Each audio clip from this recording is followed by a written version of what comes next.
The 7th and 8th console generations have seen many games from previous console generations remastered, remade, and in some cases, just re-released. A lot of people say that some of these re-releases are just cash grabs by big companies who have run out of original ideas. While that may seem true for some games, a lot of developers seek to make their classic games run at higher frame rates, better resolutions, and in some cases, they add brand new features. I'll admit, I am getting pretty tired of this trend of just re-releasing things over and over and over again. Square Enix is kind of a mess when it comes to remasters and re-releases. Like I mentioned, FF10 was re-released on PS3, PS4, and PC, all at different times. Only the PC version included options to speed up the game to make grinding a little easier to deal with, but for the most part, all three of these remasters don't offer anything new other than crisper looking graphics. The PC version doesn't even run at 60 FPS. What the flip? To be fair, it seems like Square is getting better at remastering their games though. The Kingdom Hearts PS4 collection runs at 1080p and 60 frames per second, which makes Kingdom Hearts 2 look absolutely amazing. A few months ago, Square announced that they were going to remaster FF12. If you've seen my top 5 Final Fantasy games video, you'll know that FF12 is one of my favorite games in the series. So I was pretty excited for this news. Before I get into the video proper, I have to clear some things up about FF12. The original version of Final Fantasy XII, this version, released in 2006. 1 year after FF12's release, an upgraded version of the game was released called FF12, International Zodiac Job System, which included a much more streamlined approach to FF12's character progression system in the form of jobs. Sounds awesome, right? Well, sadly, us US fans never got to play this version. It was a Japan exclusive. Thankfully, Square Enix decided to remaster the international version rather than the original, and I finally got to play it. So without further ado, let's see if Final Fantasy XII: The Zodiac Age is a good remaster. FF12 was the first mainline Final Fantasy game to really drastically change the battle system. In previous Final Fantasy games, the battle systems were usually turn-based, and once a battle started, you were transported to a separate battle arena environment. FF12 uses a battle system called Active Dimension Battle, also known as the ADB system. The ADB system is kind of like a blend of the active time battle system of older Final Fantasy games and a real-time battle system. What I mean by that is, in order for your characters to attack, a bar has to fill up, then they can take action. The real-time aspect is that you're no longer transported to a battle screen once the fight begins. You're always in the game's world zones. Enemies roam around the zones freely, so you have full control over your battles. You can completely avoid enemies altogether and keep exploring if you want. This is great because random enemy encounters in the older games could get a little annoying sometimes. And now you no longer need an item to completely avoid enemy encounters. You could just not fight and run away. It's also worth mentioning that Final Fantasy XII is the only Final Fantasy game that used the ADB system. So FF12 is really unique in that regard. So you may be wondering, if this game is partially real time, then how do you control all of your party members at once? Well, my friend, that's where gambits come into play. The gambit system is another feature exclusive to Final Fantasy XII. It was designed specifically to assist with this game's battle system. The gambit system is kinda complicated. I'll do my best at trying to describe it in the most basic of terms. Gambits are a list of programmable commands that could be set to each character to automatically take action depending on the situation at hand. So, for example, if a character falls during a battle, and another character has a gambit for reviving fallen party members, that character will revive any party members without your direct input. The same goes for the character you're currently controlling. When an enemy spots you and begins attacking you, your party will automatically retaliate if you have the right gambit set up. I should also mention that any direct input from the player will take precedent over any gambits currently being used. So yeah, if you want, you could technically input commands directly or let the gambit system automatically control your party's actions. I like to use both the gambit system and direct inputs. Like, if I'm in the middle of a battle and a really tough enemy shows up, I'll use my white mage to cast Protect on the party directly. Oh yeah, I almost forgot to mention this. Each character starts the game with only 3 gambit slots, but you can get more by leveling up. You can also buy gambits at shops that allow for more advanced spells and techniques to be performed. I hope my description of gambits actually made sense. I know it all sounds super complicated, but once you actually play the game, it'll all make sense and seem more simple. I promise.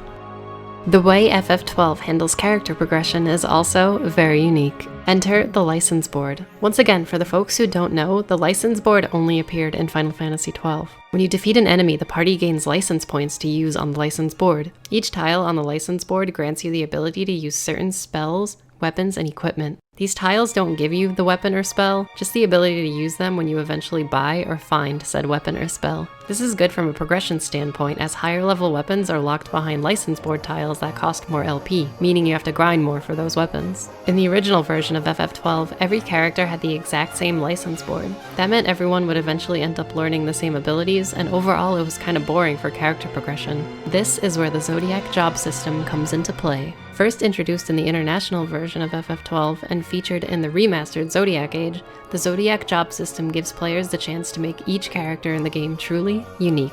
This time, when you gain a new party member, you get to choose a job for them. These jobs range from classic FF jobs like Black Mage and White Mage, and some other classic jobs that just have different names, like Bushi, which is technically the samurai job, and Shikari, which plays a lot like a thief job. Once you choose a job for a character, you can't reverse your decision, so choose carefully. But a new feature to the Zodiac Age is L-Board Plus. At a certain point in the game, you'll be able to choose a second job for each character. So if you made a mistake early on, you'll be able to try something new. The way I chose my characters' jobs was based on their personality and backstory. Since Vaughn is a street urchin, I started him off with a Shikari job, giving him agility and speed boosts along with thief skills. I don't know about you guys, but I actually really love class restrictions in RPGs. In newer RPGs like Skyrim and Fallout 4, you don't really get to choose how your character starts their journey. There are no class restrictions, you can just level in whatever direction you want. And when you level up in those games, you just get points to unlock abilities that sort of change the gameplay, but it never really felt like I was playing a unique character. But anyway, back to FF12. I really like all of these gameplay systems and how they complement each other, but I would be lying if I said I completely understood everything the first time I played. I remember being really confused by the gambit system, but like I said before, you'll get used to it pretty quick. FF12 allows you to have up to 3 characters in a party at one time. As you progress through the game, you'll come across guest characters that stay in your party until you complete certain story-related quests. In the original versions of FF12, guest characters weren't selectable, but now, in the Zodiac Age, you can fully control and edit a guest character's gambits.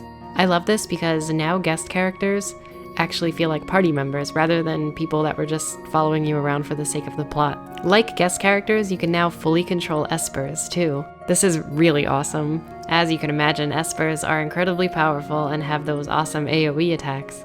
For some of the harder areas in the game, I would summon an esper and send it into a group of enemies, while the summoner would stay back and support it.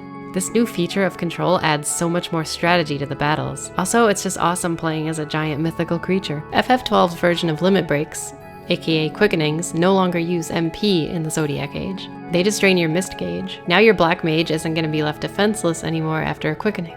Like the original FF12, side quests and hunts are still here and are relatively unchanged. I've heard that some of the rewards you earn from them are different, but I don't really remember the rewards in the original game, so I can't really speak to that. A brand new feature to Zodiac Age is the addition of an overlay map. God, this thing is so useful. Especially for navigating some of the more maze-like environments, like cities and caves. Like most JRPGs, FF12 has a lot of grinding, but thankfully Square included a turbo speed mode. Turbo speed comes in 2 options, ×2, which is fast, and ×4, which is hell of fast.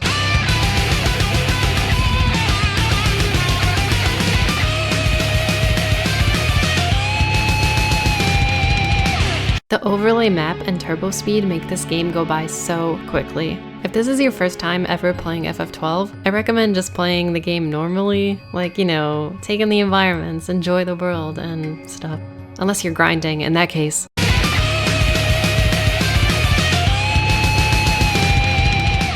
I was level grinding in one of the earlier dungeons while using ×4 speed, and I got to level 25 with each character in probably 40 minutes. This would have taken hours in the original version. Having that early level boost definitely made much of the game easier for me, which is actually another thing I wanted to talk about with this remaster. Every enemy in the game has been rebalanced to be easier, which I totally noticed. I remember OG FF12 being much more difficult. Maybe I was just young and terrible at the game. But yeah, I could see some more hardcore fans of FF12 getting pissed at this change. Honestly, I think it's fine. I mean, you could still wander into scary OP areas and get your ass handed to you if you're not careful. So there is balance to it. There's also a trial mode, which actually appeared in FF12 International. Trial mode is a bonus mode where you fight waves of enemies. Each wave increases in difficulty, thereby giving you better rewards. It's a pretty standard concept.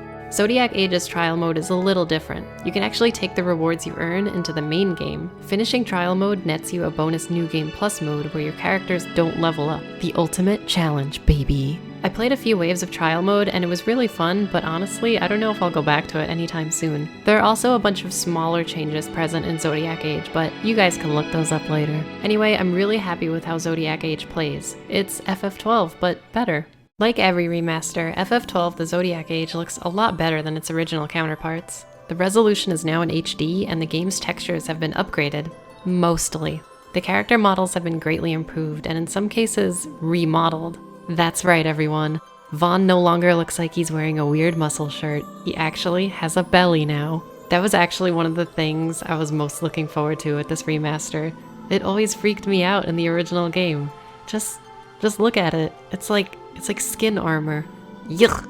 The environments feel very real and lived in. Each city has multiple levels, and you can identify them by their detailed environments. The poorer, cluttered areas of old arcades come to mind as a realistically themed environment.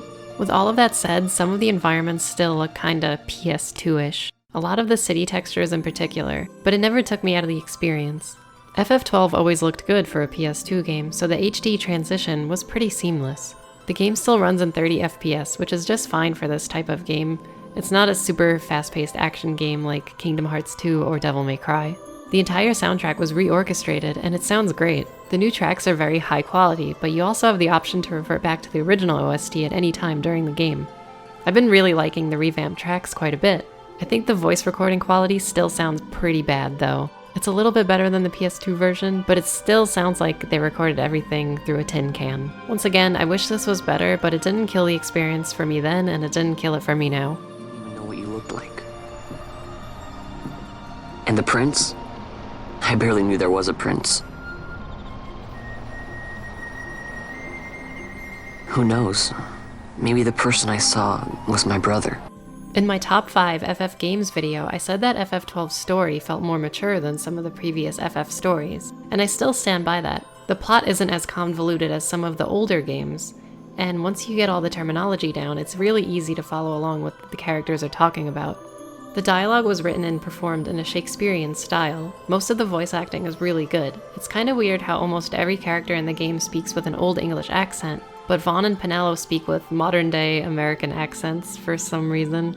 I know the popular thing with FF12 is to make fun of Vaughn and Penelo for being useless, and not contributing much to the overall story, but that's kind of a dead meme at this point.